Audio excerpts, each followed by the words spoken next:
News 24 के खास कार्यक्रम आमने सामने में आपका स्वागत है। आज मेरे साथ है मिस्टर और मिसेस खान। नहीं, मैंने गलत कहा। मेरे साथ है किरण राव और आमिर खान साहब। आमिर राव तो पहले ही सरेंडर। सर, ये डायरेक्टर ये सामने सरेंडर है या वाइफ के सामने? दोनों के सामने सरेंडर है। जो शोहर लोग होते हैं उनकी समझदारी इसे भी होती है कि सबसे पहले सरेंडर कर दे। वो मतलब आप माहिर हैं। हाँ?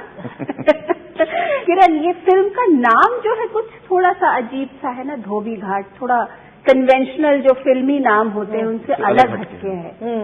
एक्चुअली फिल्म भी वैसे ही है, अलग हटके है। और धोबी घाट मैंने टाइटल रखा था क्योंकि ये फिल्म एक्चुअली वाकई धोबी घाट के बारे में नहीं है। ये फिल्म, ये टाइटल एक्चुअली एक मेटाफर है मुंबई के लिए। एक मुहावरा है मुंबई के लिए। हाँ, और देखा जाए तो मुंबई भी एक तरह से एक धोबी घाट है जहाँ अलग अलग तरह के लोग आते हैं, रहते हैं एक साथ। एक ही सब लोग अपने सपने लेके आते हैं और मुंबई उनको थोड़ा सा बदल देती है, उनको नया बना देती है। जैसे धोबी घाट में कपड़े आते हैं लेकिन घाट गंदा रह जाता है, नहीं? हाँ, वो बात भी सही है।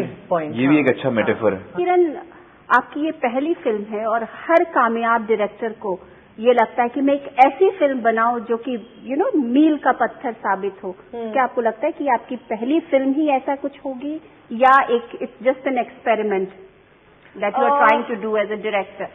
Well, when I set out, मेरे जहन में ये सब नहीं था कि हम कुछ कर दिखाएंगे और कि एक मील का पत्थर बनाएंगे। एक तरह से ये शायद नई फिल्म है और नई दिशा है हिंदी फिल्म के लिए। तो इस वजह से मैं खुश हूँ कि लोगों को कुछ नया मिलेगा, कुछ नई टेस्ट मिलेगी उनको।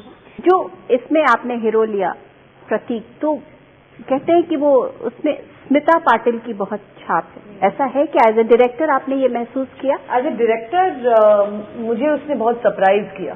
जब मैं देखती हूँ उसे स्क्रीन पर तो मुझे स्मिता जी की झलक दिखती है उसमें। लेकिन बहुत ही कमाल का काम किया है प्रतीक ने। आइडियल एक्टर है जिसको कहते हैं। हाँ, बड़ा मेहनत से काम करता है, फोकस से काम करता है और उसके ध्यान में और कुछ नहीं होता। और बड़ा मोहब्बती भी है। न सिर्फ प्रतीक, मैं कहता हूँ कि प्रतीक, मोनिका और कृति, ये तीनों ने इतना बेहतरीन काम किया है। और तीनों अपनी पहली फिल्म कर रहे हैं। बहुत कमाल का काम किया है। मुझे बहुत कुछ सीखने को मिला इनसे। मेरी क्रू में एक्चुअली ज्यादातर फर्स्ट टाइमर्स ही थे। एज ए प्रोड्यूसर आपकी क्या एक्सपेक्टेशन इस फिल्म से? क्योंकि जैसे पीपली लाइव के लिए भी लोग बहुत बातें कर रहे थे, पता नहीं कैसी है, लेकिन वो कमर्शियली अपने आप में सक्सेस हो गई।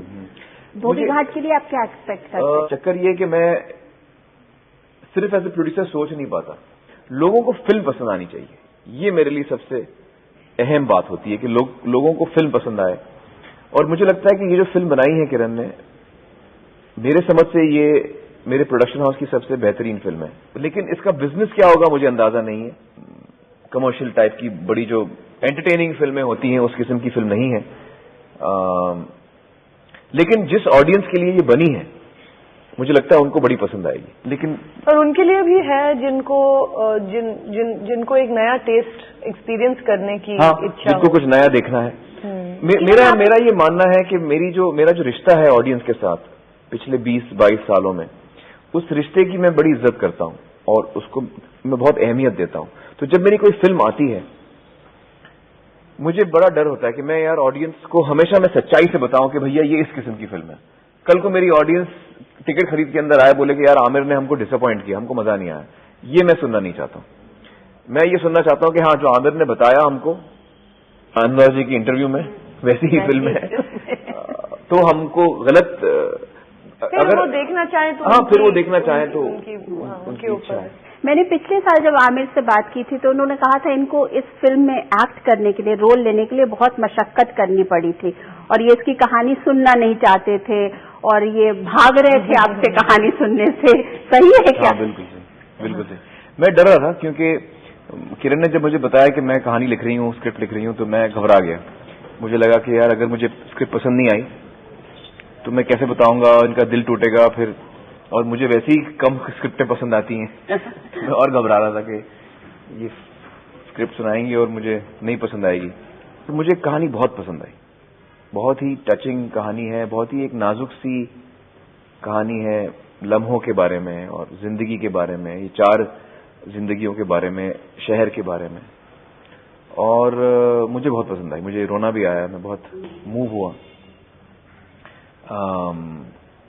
और बड़ा प्यार आया इन पे।